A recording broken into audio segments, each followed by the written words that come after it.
Aujourd'hui, un podcast sur le film Upgrade Humain 2.0 au Québec.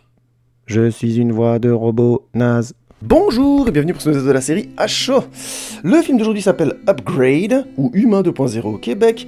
Il est réalisé par écrit et réalisé par Leif Whannell. Je l'ai vu à la télévision et en version française, mais j'ai vu la version doublée québécoise, et oui, je dois l'admettre. Et, enfin, pas québécoise, non, enfin, pour la France québécoise, pas en version acadienne.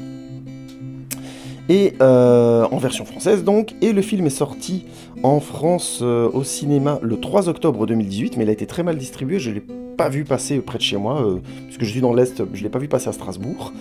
Et il était sorti quasiment 3 ou 4 mois avant, donc il a une distribution un peu particulière, la distribution d'un film à petit budget, de film de genre, puisque Upgrade est un film qui a coûté 5 millions de dollars. Ça a l'air d'être une donnée un petit peu facile à sortir comme ça, mais en fait pas du tout.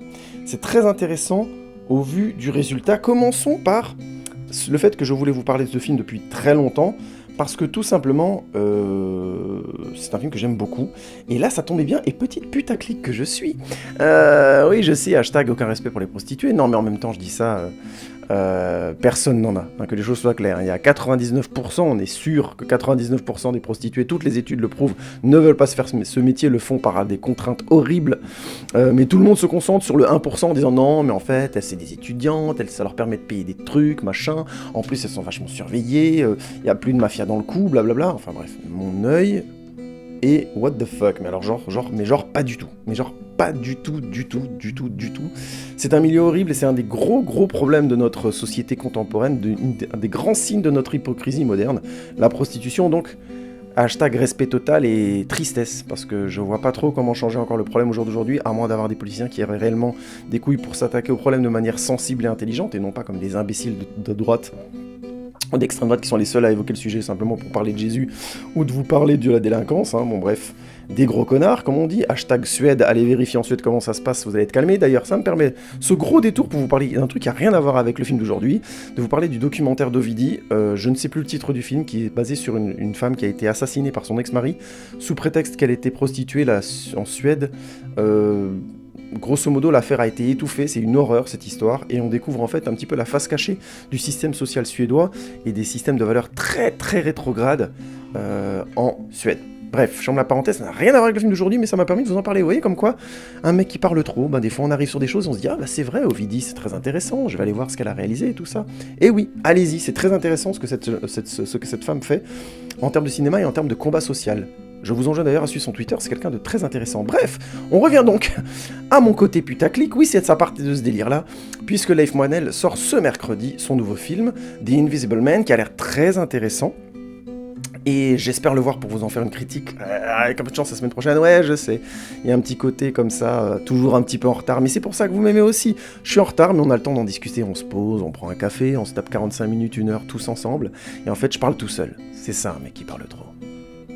Un véritable connard social. Bref, tout ça pour dire, Upgrade donc. C'est le 4e film, je crois, écrit, réalisé par Leif Whannell. Il a pas réalisé beaucoup de choses, mais c'est pour vous parler un petit peu de son histoire, c'est un scénariste qui s'est fait connaître à l'époque avec son copain James Wan, puisqu'il avait écrit l'histoire et le scénario de Saw. Et oui, Saw, film mythique sorti en 2004 à l'époque, avec ce fameux tueur qui avait relancé une bonne fois une vague de torture, des fameux films de torture porn, que j'aime pas spécialement, mais il faut admettre que Saw 1 m'avait bien claqué la gueule à l'époque, j'avais pris un bon coup de stress, et il avait donc scénarisé, si je ne dis pas de bêtises, le 2 et le 3, donc la trilogie, qui est très intéressante. Je trouve vraiment que Saw 1 et 3 sont globalement très bons, Saw 2 un peu moins, mais c'était déjà un très beau travail de scénariste. Il a continué ensuite avec James Wan en écrivant le scénario de nouveau et l'histoire de Dead Silence, qui reste un James Wan mineur, mais que personnellement j'apprécie bien. Il a ensuite écrit encore un autre James Wan, 2 James Wan de suite, si je dis pas de bêtises, puisqu'il y a Insidious 1 et Insidious 2, à moins que ce soit lui qui ait réalisé Insidious 2. Non, c'est James Wan toujours. Lui, il a réalisé Insidious 3, si je dis pas de bêtises. Je sais plus qui c'est qui a réalisé Insidious 2. Bref, tout ça pour dire, toujours des films de genre et d'horreur avec James Wan. Donc c'est un signe de qualité. Il a ensuite écrit des scénarios pour des films que je n'ai pas vus, avant de réaliser lui-même Insidious chapitre 3, que j'avais trouvé mineur. J'en ai pas un très bon souvenir, mais honnêtement ça m'a pas marqué. Et avant de revenir à la réalisation Il a fait quelques courts-métrages entre-temps, et il est venu à son deuxième ou troisième long-métrage, si je dis pas de bêtises, avec Upgrade, Humain 2.0 donc, et qui est le film dont je vais vous parler aujourd'hui.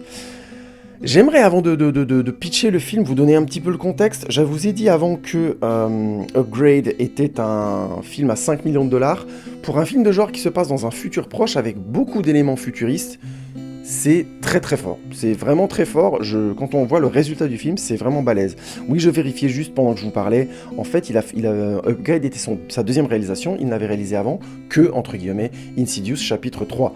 Et il vient de réaliser Invisible Man. Et a priori, il serait le réalisateur du prochain remake de Escape from New York. Escape from New York, le film de Carpenter à l'époque, avec le mythique Snake Plissken joué par Kurt Russell. Bref, tout un programme, et vu que j'ai bien aimé Upgrade et que je pense que Invisible Man va être intéressant, je pense que je vais être assez hypé de voir un remake de Escape from New York fait par ce gars-là. Si possible, écrit et réalisé par ce mec. Mais attendons de voir The Invisible Man, peut-être que je m'emballe un peu. Il faut admettre que j'ai beaucoup aimé Upgrade. Oui, je vous spoil déjà la fin. À la semaine prochaine. Salut. Non, je déconne, mais tout ça pour dire... ça me hype plutôt bien. Voilà. Donc, notre copain Leif Whannell... Upgrade est un film à 5 millions de dollars, ce qui est très peu pour un film de science-fiction, très peu pour un film de genre en général, et très peu pour un film où il y a autant, entre guillemets, d'ampleur, puisque l'histoire se déroule par moments dans la ville, sur la route, on a plusieurs appartements futuristes, on a tout un travail sur l'idée qu'on est dans un futur, à mon avis on est dans un peu moins d'un siècle de notre époque, je pense, et il y a une évolution intelligente, on est dans un futur, très proche de notre monde, mais avec des détails qui font vraiment de grosses différences. Et on sent déjà, à cet endroit-là, un excellent dosage. Et pour 5 millions de dollars, franchement, c'est balèze. C'est très difficile. Pour vous donner une échelle d'idée, je suis en train de faire une série de vidéos sur le film Babylon AD de Mathieu Kassovitz, et je trouve que pour 70 millions de dollars, lui-même l'a dit, il n'y a pas une once de futur dans son film, pas une once. Et bon, ça, vous verrez, je vais faire une critique du film, non pas du film en soi, mais du documentaire fucking Kassovitz, et il le dit lui-même, à la fin, le film n'est pas du tout au niveau de ce qu'il devait être. Vous verrez qui a tort, qui a raison, c'est complexe, mais ce qui est sûr, c'est qu'il y a eu un gros souci sur ce film, et quand on voit ce qu'on peut faire, ce que Upgrade a réussi à faire 10 ans plus tard avec 5 millions de dollars, il y a de quoi se demander ce qui s'est passé autour de cet autre film. Mais en tout cas, ce que Upgrade a fait est assez unique. Il y a peu de films qui arrivent à réussir aussi bien à poser leur cadre et à rendre vraisemblable un futur vraiment très fort avec, vous savez, tout qui a commande vocale, des voitures, si je dis pas de bêtises dans le film, les voitures c'était exactement les voitures conçues par, vous savez, les voitures futuristes conçues par Elon Musk, donc c'est ces voitures-là qui sont dans le film, si je dis pas de bêtises, ou alors des concepts très proches, peut-être que c'est un hasard, ou peut-être que c'est réellement Elon Musk qui a prêté les voitures pour ces films-là, j'en sais rien, quoi qu'il en soit, c'est des voitures où on rentre, tout est sur tablette digitale, absolument partout, la moindre table basse c'est une tablette digitale, enfin, donc, on est vraiment dans un futur comme ça, mais qui ressemble toujours à notre époque, avec un côté désenchanté, un côté des très très riches et des très très pauvres. Tout est très comme ça, une exagération, ou plutôt un futur probable de notre époque, puisque la pauvreté visiblement s'est généralisée, et il y a donc toute une upper class qui arrive à s'éloigner de la middle class très violemment, et le film arrive à montrer ça avec très peu d'effets. Pour 5 millions de dollars, j'insiste, c'est pour ça que c'est un préambule à ma critique, c'est vraiment balèze. Et ça sous-entend une grande qualité d'écriture et de réalisation. Mais avant de poursuivre, je pense qu'on va pas trop tarder et on va attaquer réellement le synopsis de ce film. Gray Trace vit avec sa femme Asha dans une suburb plutôt cool dans ce futur. Je sais plus dans quelle ville ils sont, je crois qu'ils sont à côté de Détroit. Je n'ai pas envie de dire de bêtises, mais je sais plus exactement où ils sont aux États-Unis. Et très très vite dans le film, à un moment donné, il emmène Asha rencontrer un de ses commanditaires, puisque Gray est un mécanicien, et il va livrer la voiture sur laquelle il a travaillé, voiture qui est une voiture de notre époque, donc techniquement une forme d'antiquité. Assez ridicule, et donc Asha était obligé de venir avec lui parce que sans nom il pouvait pas rentrer, donc pour le retour ils prennent la voiture électronique de Asha qui est complètement gérée par une IA et ainsi de suite. Cette IA déconne et ils finissent par avoir un accident. Et juste après cet accident, un groupe de mecs leur tombe dessus, tue Asha et handicap à vie notre ami Gray qui se retrouve quadriplégique, si je dis pas de bêtises, il peut juste bouger la tête, quoi. Donc il a plus le corps qui bouge du tout. S'ensuit donc une phase de terrible où lui-même ne sait pas trop ce qu'il va faire de sa vie. Sa mère prend soin de lui, il est évidemment extrêmement choqué, il vit très très mal ce qui s'est passé, évidemment, on le saura à moins. Jusqu'au moment où son ancien commanditaire le recontacte en lui disant que éventuellement il a créé une puce qu'il avait montrée au début du film à Asha et à Gray, et que cette puce pourrait lui redonner l'autonomie de ses membres, et d'où le titre Upgrade. Et évidemment, vous vous doutez que ça va être plus compliqué que ça, que cet upgrade va parfaitement marcher et que Gray va retrouver sa motricité, que très très vite, il va commencer à chercher les meurtriers de sa femme qui n'ont évidemment pas été trouvés à ce moment-là, mais que ça va aller bien plus loin que ça, et que le rapport entre Gray et cette intelligence artificielle va être beaucoup plus compliqué. Je ne vais pas aller plus loin, je trouve que c'est un bon film, mais comme les retournements de situation sont pas spécialement... plutôt obvious, que c'est pas la qualité première du film, je ne vais pas aller plus loin dans le synopsis et on va attaquer la critique. Alors je reviens tout de suite sur ce que je disais, on va commencer par les décors. Je trouve qu'il y a une économie de moyens, une intelligence dans ce qui est développé dans le film, qui est très bonne. Je ne me suis posé aucune question sur le futur de ce film. C'est un futur, comme je disais, un peu moins d'un siècle d'une autre. On a vraiment une évolution technologique, on voit la grande ville et les grands immeubles de loin. Le film a l'intelligence de ne pas nous y amener, parce qu'visiblement il n'en a pas les moyens, mais il arrive à nous y faire croire. Il y a quelques petits défauts d'effets spéciaux dont je parlerai après, qui viennent un petit peu troubler ça, notamment on est dans un futur où tout est sous drone, sous surveillance de drone, absolument tout, reconnaissance faciale et tout ça, donc on est vraiment passé dans un Occident qui s'est radicalisé en termes de surveillance. Mais certains drones font un petit peu fake, donc c'est peut-être la limite du film, c'est juste ça.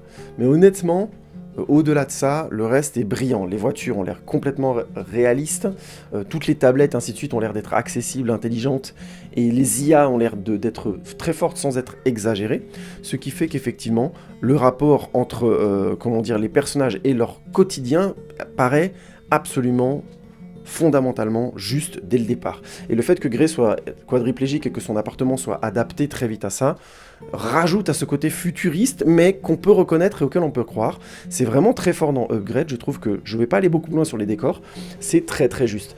Parce que je vais faire je vais pas vous parler plus de ça, parce que je vais faire un chapitre sur les codes couleurs du film tout de suite. L'une des choses que j'ai beaucoup apprécié dans Upgrade, c'est les codes couleurs. En fait, le film se divise entre deux couleurs, le rouge et le bleu. Le rouge étant clairement la couleur du sang, de l'organique, de l'humain, là où le bleu sera la couleur plutôt du cybernétique, du froid. Et je ne l'ai pas trop développé dans le pitch, mais évidemment la puce qu'on intègre au cou de Gray et qui lui permet de retrouver ses mouvements, sa motricité, arrive très très vite à lui parler et se fait appeler STEM et commence à se créer donc un rapport où seul Gray est capable d'entendre STEM et d'échanger avec cette intelligence artificielle. Et très très vite on comprend que tout le film va se jouer dans cette dualité entre le Gray robot maîtrisé par STEM et le Gray qui a le contrôle de son propre corps. C'est-à-dire que très vite, dans la mise en scène même, il va y avoir cette ambiguïté entre deux êtres qui se battent pour prendre le contrôle d'un même corps. Et on le comprend très très vite. Alors, je spoile pas, hein, c'est juste une dualité qui apparaît visuellement très très vite. Et ça se joue à tous les niveaux dans le film, dans une confrontation entre le rouge et le bleu. Ce qui est intéressant, c'est que techniquement, c'est que c'est très difficile à faire tenir. Le rouge et le bleu sont deux couleurs, pour ceux qui n'auraient pas suivi au fond vos cours d'art plastique. Le rouge et le bleu sont donc deux couleurs techniquement primaires. En fait, c'est pas vrai, c'est le cyan et le magenta, mais dans l'idée, le rouge et le bleu sont plus ou moins des couleurs primaires. Et ça veut dire quoi ? Ça veut dire qu'elles vont avoir tendance à être visuellement très fortes. Le rouge, le bleu, le jaune vont avoir tendance à prendre le pas sur toutes les autres couleurs, à prendre, à marquer l'ambiance d'une image. Et c'est pour ça que c'est toujours très compliqué d'emmener des images vers d'autres tendances et que ça demande un travail photographique de qualité. Je sais, ça a l'air con ce que je vous dis là, vous matez des films sans trop vous poser cette question, mais quand un film par exemple a toute une ambiance verte, croyez-moi bien, c'est vraiment difficile de ne pas laisser ce vert aller vers le jaune ou le bleu et de ne pas avoir une dominante au final qui va être une couleur primaire. Les couleurs primaires ont tendance à marquer l'espace. Donc, une fois que vous avez compris ce principe-là, c'est les couleurs primaires, comme je vous disais, ça, juste pour que vous compreniez un peu le principe, les couleurs primaires sont donc le bleu, le jaune et le rouge, et les couleurs secondaires sont les opposés de ces couleurs-là, c'est-à-dire que le bleu, son opposé va être composé du jaune et du rouge, donc du orange, ce qui fait que la couleur qui va le mieux contraster le bleu va être l'orange. Autre exemple, pour que vous compreniez bien, le rouge va être opposé au bleu et au jaune, qui mélangés donnent du vert, et le rouge ne va jamais être autant mis en valeur que face à du vert, par contraste. Un exemple dans l'histoire de la peinture, c'était, je crois que c'est Turner, si je dis pas de bêtises, qui faisait des tableaux de forêt magnifiques avec plein de vert, et pour que les verts deviennent d'un seul coup jaillissants, il mettait un détail de rouge quelque part. Le détail connu dans l'histoire de l'art, c'est on a un mec qui est en train de pêcher sur la barque au milieu de la forêt, et on lui met un petit touche de rouge sur la casquette, sa casquette est rouge. Et ce petit point de rouge fait exploser tous les verts et leur donne un contraste beaucoup plus fort visuellement. Ça a l'air tout bête, mais c'est des méthodes qui sont utilisées tout le temps, le contraste entre les primaires et les secondaires. Or là, justement, dans ce film-là, ce n'est pas ça. On fait se confronter deux couleurs primaires, justement pour indiquer la confrontation et le déséquilibre, le fait que on va constamment être visuellement dans quelque chose de très fort et de très tranché. Le rouge et le bleu vont constamment s'affronter. Et vous allez avoir constamment des devants d'image très rouges et des fonds d'image très bleus ou inversement. Ou alors vous allez voir une partie de l'image bleue, une partie de l'image rouge. Notamment l'image qui est sur l'affiche du film, vous avez le visage de Grey avec un côté des sortes de traits bleus et de l'autre de traits rouges. Donc l'identité de cette confrontation est constante. Et le film joue très bien, donnant lieu à de très belles images baroques de cinéma de genre. Je vous ai déjà parlé du baroque dans d'autres de mes vidéos. C'est une opposition qui a eu lieu dans le milieu de l'histoire de l'art entre les classiques qui étaient plutôt ceux qui étaient du genre à faire de la mise en scène très intellectuelle, des couleurs plus modérées notamment, puisque c'est une opposition qui a d'abord existé dans la peinture, mais grosso modo l'idée c'était quelque chose de plus intellectuel, quelque chose qui est plus à élaborer avec son esprit, et face au baroque qui a été plutôt des émotionnels, qui jouaient beaucoup sur les gros contrastes, les effets théâtraux extrêmement exagérés, les lumières contrastées, avec beaucoup de lumière, beaucoup d'obscurité et tout ça, qui jouent plus sur les émotions d'a priori qu'avec l'intellectuel. Et là, justement, dans Upgrade, on est dans du cinéma de genre en force, puisque le cinéma de genre a plutôt tendance à se rapprocher du baroque, et donc d'un travail sur l'évocation émotionnelle d'abord. Et là, ce qui est assez génial et qui me plaît beaucoup, c'est que quand on veut en général mettre en valeur ou mettre en exagération de la couleur, on a tendance à aller vers les codes couleurs classiques du couleur primaire sur couleur secondaire, et on fait jouer les deux ensemble, et on a une dominante à un moment donné dans chaque séquence, ou carrément dans tout le film, quand le film est encore plus radical. Comme par exemple chez David Fincher, vous avez souvent des teintes verdâtres, l'image est souvent verdâtre, vous voyez. Lui, souvent, le vert gagne dans ses films. C'est très présent, le vert bleuté, genre de choses comme ça. Bon, il y a plein de réalisateurs qui ont des tendances différentes. Wes Anderson, il a tendance à être plutôt vers le jaune-vert, bref. Vous voyez ce que je veux dire.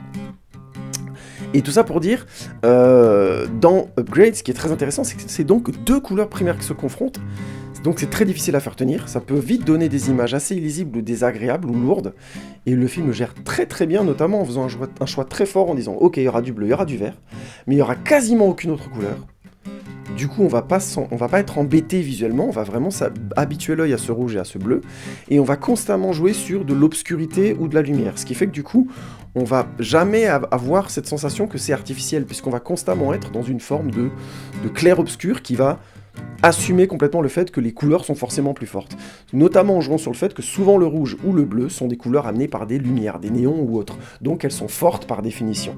C'est pour ça que la plupart des scènes qui se passent en intérieur sont souvent sous couleur de néon, très fortes et très assumées. Quel que soit le décor d'ailleurs, hein, même dans le commissariat, c'est ça parce qu'on a quelques scènes dans le commissariat et c'est très criant à cet endroit-là. Et quand il est dans la rue, quand le personnage est dans la rue, même en journée, on va avoir de légères nuances de bleu et des légères nuances de rouge. Et ça, c'est hyper intéressant. Vous allez voir par vous-même, c'est visuellement très intéressant et ça donne beaucoup d'identité au film. Ça a l'air d'être une anecdote technique, et je fais rarement des passages sur la couleur, mais je trouve que dans Upgrade, ça a tendance à donner énormément d'identité au film et à asseoir beaucoup son univers. C'est-à-dire que ce qui est difficile au cinéma, c'est de trouver une histoire, de trouver ce qui en est le fond, l'opposition de fond, symbolique, limite, ou émotionnel, et de réussir à le traduire en termes de mise en scène. Et ça, Upgrade le fait très très bien. Il s'agit bien de l'opposition entre l'artificiel, l'humain, l'inhumain et le moral, entre le violent et le pacifique, entre l'amour et on va dire une certaine forme de haine, entre le rationalisme et l'émotionnel, et tous est constamment en train de bouger entre le rouge et le bleu. Et je fais exprès de ne pas vous dire qu'est-ce qui est rouge et qu'est-ce qui est bleu, parce que ça bouge dans le film. Ça devient moins évident plus le film avance. C'est aussi une des qualités. Je viendrai sur le scénario après, vous verrez que c'est malheureusement pas au ce niveau-là, forcément au niveau de tous les dialogues, mais c'est le thème principal du film, et le film le rend bien visuellement, il faut le rendre. Le travail photographique sur Upgrade a été d'une qualité incroyable. Je vais vous parler tout de suite d'un autre gros morceau avant de vous parler du scénario et un petit peu du casting. C'est les cascades et surtout les scènes de combat. Alors là, vous savez que c'est mon petit kiff, on va s'éclater aujourd'hui, je vais m'amuser avec vous un petit peu. les scènes de combat dans Upgrade. Ah, ça faisait tellement longtemps que j'avais envie de vous en parler. Je ferai probablement un petit épisode de petites nouveautés que je vous prépare en ce moment, là, que je suis en train de concocter toutes mes forces en travaillant le plus que je peux, avec le peu de temps que j'ai. Oui, je sais, hashtag ma vie est triste, hashtag je mérite tellement plus. Hashtag je me la pète, mais je vous emmerde, hashtag à la fin. Bref, on arrête avec les hashtags ou bien. Bon, bref, tout ça pour dire, ça fait longtemps que je voulais en parler, je ferai probablement un petit épisode avec des images parce que c'est vraiment très intéressant. Upgrade fonctionne sur cette idée que Gray n'est pas quelqu'un qui sait se battre à proprement parler, c'est un être humain, on va dire, classique, tout à fait normal, qui n'est pas un gros débile comme moi qui a fait du sport de combat et qui a envie de mettre des coups de coude et des conneries comme ça, hein. Hashtag débile, hashtag gros taré. Donc tout ça pour dire, l'être qui va se battre à travers le corps de Gray et donc Stem, et les séquences où Stem prend le contrôle du corps de Gray, puisque c'est une intelligence artificielle extrêmement développée, elle sait très bien se battre, avec des techniques extrêmement efficaces, et ainsi de suite. Et la première séquence notamment où Stem prend le contrôle complètement du corps de Gray pour le défendre, je vous passe les questions, le contexte, la mise en scène fait un choix très intéressant. Alors, grosso modo, de suivre les tressaillements du corps, de lier le cadre aux tressaillements du corps et au mouvement du corps de Gray. Gray est au sol, se relève à la manière d'un bioman, hein, genre en écran talent bref, on le voit se faire un tour de... Alors ça c'est très drôle parce que c'est vraiment un effet de cinéma, je vois quand même pas au niveau musculaire comment le mec peut faire ça, même s'il y a une IA qui contrôle son corps, mais j'aime beaucoup l'effet, c'est très drôle, il y a un petit côté bioman, bref on s'en fout. Donc il se lève et la caméra se penche littéralement avec lui, se relève littéralement avec lui, chop du sol de droit, et elle suit vraiment les tressaillements et les moindres mouvements du corps. J'ai longtemps cru que c'était un choix de chorégraphie et qu'ils avaient lié les mouvements de la caméra au haut du corps et au buste de l'acteur, dont j'ai oublié le nom, mais je vous le retrouverai après, c'est pas grave. Et oui, Logan Marshall Green, hashtag, comment il s'appelle encore, mon copain Venom, Tom Hardy wannabe, bon bref, peu importe. Et tout ça pour dire, j'ai longtemps cru que c'était un travail de chorégraphie, et je trouvais ça dingue parce que je trouvais que ça marchait hyper bien, ils avaient dû travailler, je me disais, vraiment à faire la chorégraphie 12 fois, puis t'avais la caméraman qui était qui disait, ok, il fait ça, puis ça, puis ça, puis ça, et puis je vais suivre les mouvements, machin. En fait, non, il y a des gens plus intelligents que moi, heureusement, notamment Durandal, mais aussi une excellente chaîne qui s'appelle VFX Artist Reacts, que je vous conseille de regarder, que je vous mettrai dans les liens, qui explique cette séquence, comment dans Upgrade ils ont fait cette séquence et tous ces effets. En fait, il y avait un capteur sur le torse de l'acteur, si j'ai bien compris, ou dans son dos, je ne sais plus, qui liait le mouvement du cadre de la caméra, qui elle est liée à un moteur avec une liaison intelligente. Et du coup, tous les mouvements du corps, du buste notamment de l'acteur, de Logan Marshall Green, étaient directement envoyés dans le cadre, ce qui fait que tous les mouvements du personnage étaient en direct pris au tressaillement près par la caméra. Cette méthode de mise en scène a un effet génial, c'est que ça donne un ton très différent à l'image.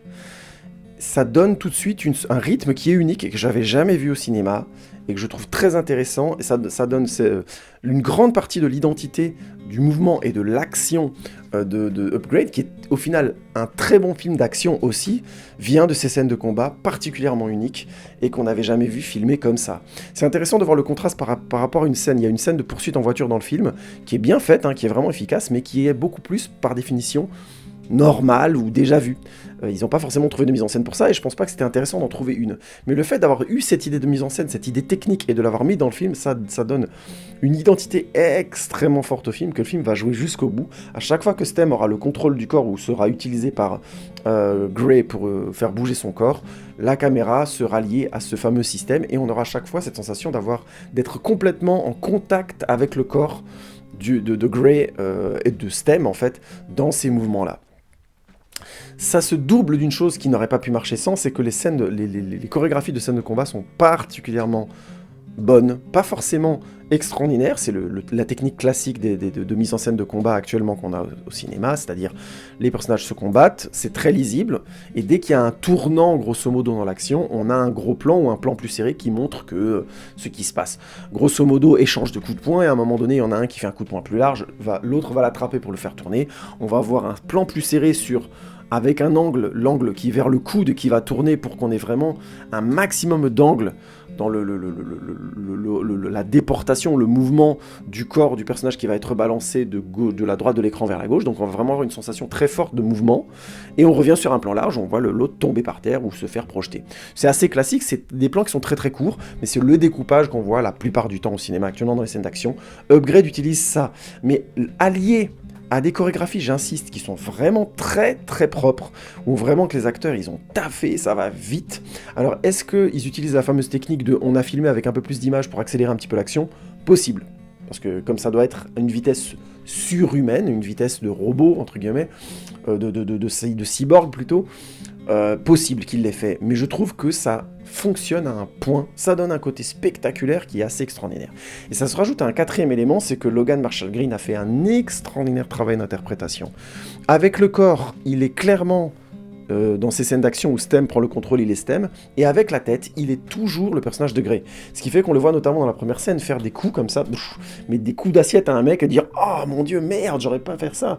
Ou de dire des trucs genre « Oh, il a un couteau !» et d'être choqué de ce que son corps fait. Et il le fait très très bien, c'est vraiment bluffant en termes de jeu d'acteur, je trouve qu'il a... C'est peut-être son grand rôle, hein. Moi je suis bluffé à chaque fois que je vois le film, à quel point on y croit tout de suite. C'est un excellent travail de mise en scène, un excellent travail d'acteur, un excellent travail de chorégraphie et d'écriture. Franchement, ces séquences-là, rien que pour ces séquences-là, Upgrade est un excellent film, et je pèse mes mots. Bref, je voulais vous parler de ces scènes d'action parce que vous savez que c'est mon dada. Il y a plein de types. Moi, j'aime beaucoup les scènes d'action, par exemple, des films de Jason Bourne, des scènes de combat, pardon, des films de Jason Bourne qui sont globalement détestés aux États-Unis, estimant que c'est mal filmé. Il faudra un jour que je fasse une vidéo là-dessus, on la sous-titrera en anglais parce que je ne suis pas du tout d'accord avec les critiques qui sont faites sur ces scènes de combat-là. Mais comme je m'intéresse beaucoup au sujet, ça m'a fait vachement plaisir de voir Upgrade parce qu'ils ont inventé quelque chose. Il n'y a pas beaucoup de films d'action avec des scènes de combat actuellement qui inventent quelque chose. Alors il y a de la technologie dedans, certes, mais c'est en plus juste sur le sens du film, c'est ça qui est cool. C'est toujours la même chose. Une scène de combat, moi, elle peut me plaire, je peux la trouver jolie, mais au final, si dans l'histoire du film, elle apporte rien, ou qu'en termes de sens, elle est juste une autre scène d'action, je m'en fous, je suis comme tout le monde. Et ce qui me plaît, c'est que Upgrade a réussi à transformer ça, à enfin intégrer, ce qui n'arrive pas assez souvent, des scènes d'action dans une vraie mise en scène et un vrai sens du fond du film. Rien que pour ces scènes-là, Mathieu Upgrade, ça vaut le coup. On va enchaîner avec le scénario. Ah non, je me suis trompé, on va plutôt enchaîner avec le casting. Je voulais faire vite, mais je pointe juste simplement Logan Marshall Green, qui est donc, comme je le disais, tous les gens qui le voient au cinéma dans des films disent que c'est Tom Hardy, et ils ont raison, c'est Tom Hardy wannabe, quand il était un peu moins costaud, un peu moins massif, il se ressemble vraiment beaucoup, c'est assez étrange. Bref, et il a fait plein de petits rôles, il a notamment joué aussi dans Spider-Man Homecoming, bref, plein de choses comme ça. Acteur de série B classique, qui a probablement fait son meilleur rôle, il est très bon dans le rôle, aussi bien dans le début, avec son côté réfractaire aux machines, un petit peu classique, un personnage cliché entre guillemets du futur, qui est un peu dans nos valeurs de notre époque, alors qu'on est dans le futur, qu'il y a des IA, et lui il n'aime pas trop ça, donc bref, cliché, mais il le fait bien. Quand Asha se fait tuer, et qu'il se retrouve tout seul, et qu'il est quadriplégique, il est vraiment touchant, ça marche, c'est pas formidable, mais la performance est bonne, il a vraiment de belles scènes, notamment où il craque, sa mère s'occupe de lui, et tout ça doit tout faire pour lui, c'est assez beau.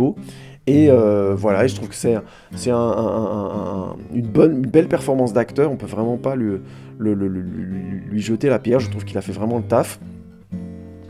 Et il apporte, je reste bluffé par les scènes de combat et ce qu'ils ont réussi à obtenir dans le travail avec Leif Whannell, c'est incroyable. Les séquences où il est vraiment, sa tête c'est celle de Grey, et le corps de Stem, c'est du grand art, vraiment, bravo à lui. Mélanie Valero dans le rôle de Asha Trace qui fonctionne bien, qui fait le rôle classique de la femme aimante, machin, qui apprécie les qualités et les défauts de son mec, mais qui est bien, je trouve, dans le rôle, il n'y a pas de souci.